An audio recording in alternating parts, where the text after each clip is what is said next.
prophète Jérémie, à mon avis, se pose la bonne question. Et il dit de Dieu, c'est lui qui m'a voulu, c'est lui qui m'a fait, il a voulu que je vienne au jour et il m'a consacré.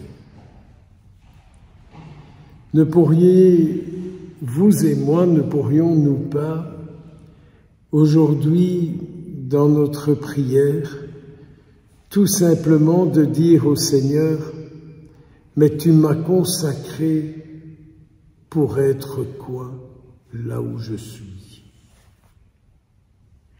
Ça vaudrait peut-être un peu la peine de s'arrêter un tout petit peu et de demander dans notre prière au Seigneur, pourquoi veux-tu que je sois ici, sur cette terre?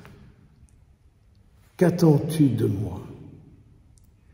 Le prophète Jérémie s'arrête et il dit pas « je suis ici pour me marier, pour avoir des enfants, pour avoir un travail, pour bien gagner ma vie, pour aller en vacances, pour avoir une voiture, pour être riche et pour être bien vu de tout le monde ».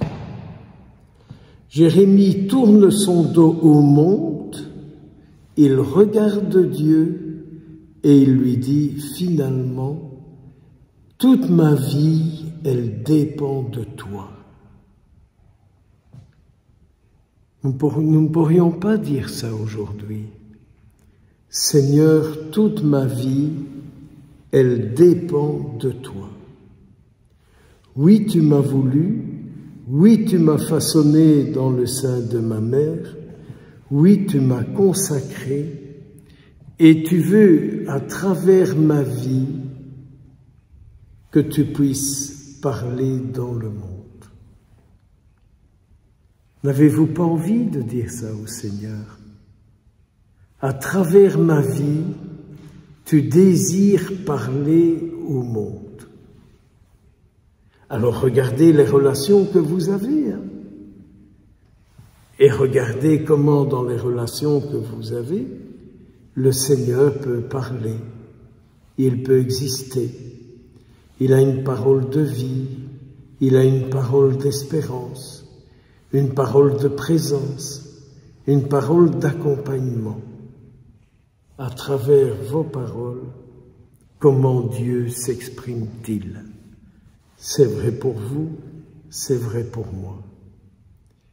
Et c'est là que je dis au Seigneur, mais il est grand temps, purifie-moi, purifie-moi. Viens mettre tes paroles dans mes paroles.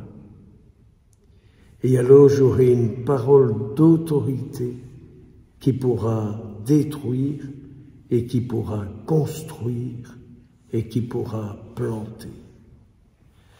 Car oui, notre vie, elle construit et elle plante. Je suis surpris aujourd'hui de voir combien il y a dans notre Église un esprit qui dénonce. Un esprit qui dénonce. Vous avez peut-être suivi ça comme moi. Monseigneur Ré n'a pas pu ordonner ses séminaristes. Rome lui a interdit.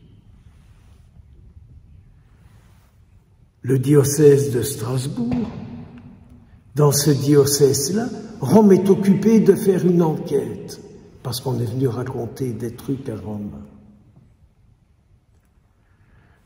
Et tout est comme ça partout. La destitution de l'archevêque de Paris. Et combien d'autres choses? Et combien d'autres choses dans notre Église?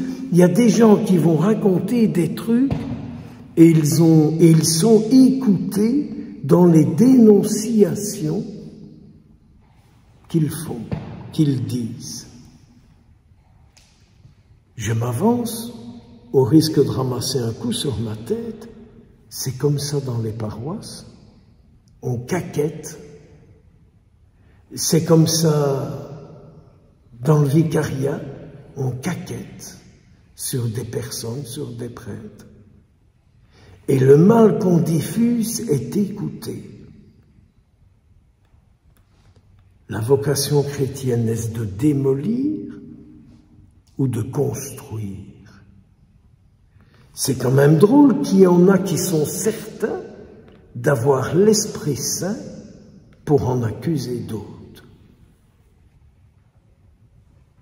Prions, réfléchissons, regardons. Et quand nous entendons cette page d'Évangile où Jésus dit « Le semeur est sorti pour semer », n'avons-nous pas pour mission de semer une bonne parole qui donnera une belle vie au lieu de semer toutes sortes qui bien souvent détruisent et abîment?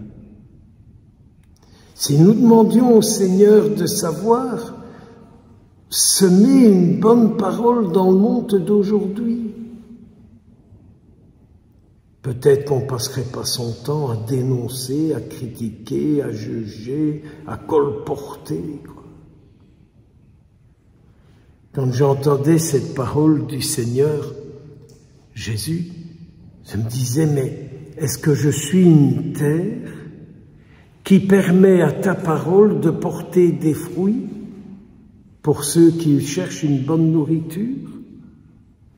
Est-ce que je suis une bonne terre dans laquelle ta parole porte du fruit pour ceux qui m'écoutent, pour ceux qui s'approchent de moi, pour ceux qui viennent demander un conseil, pour ceux qui se confessent, pour ceux qui viennent à la messe, pour ceux qui reçoivent un sacrement?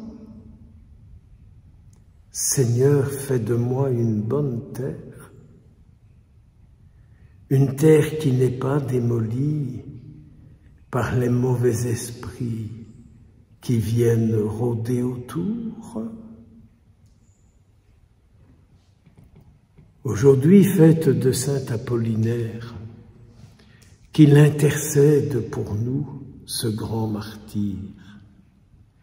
Il n'a pas eu peur de donner jusqu'à sa dernière goutte de sang pour prouver la puissance du royaume de Dieu.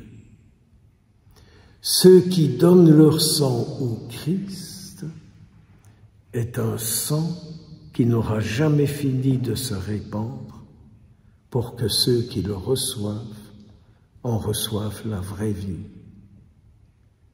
Sachons-nous aussi répandre notre vie, notre sang, pour que la vraie vie se répande dans le monde. Amen.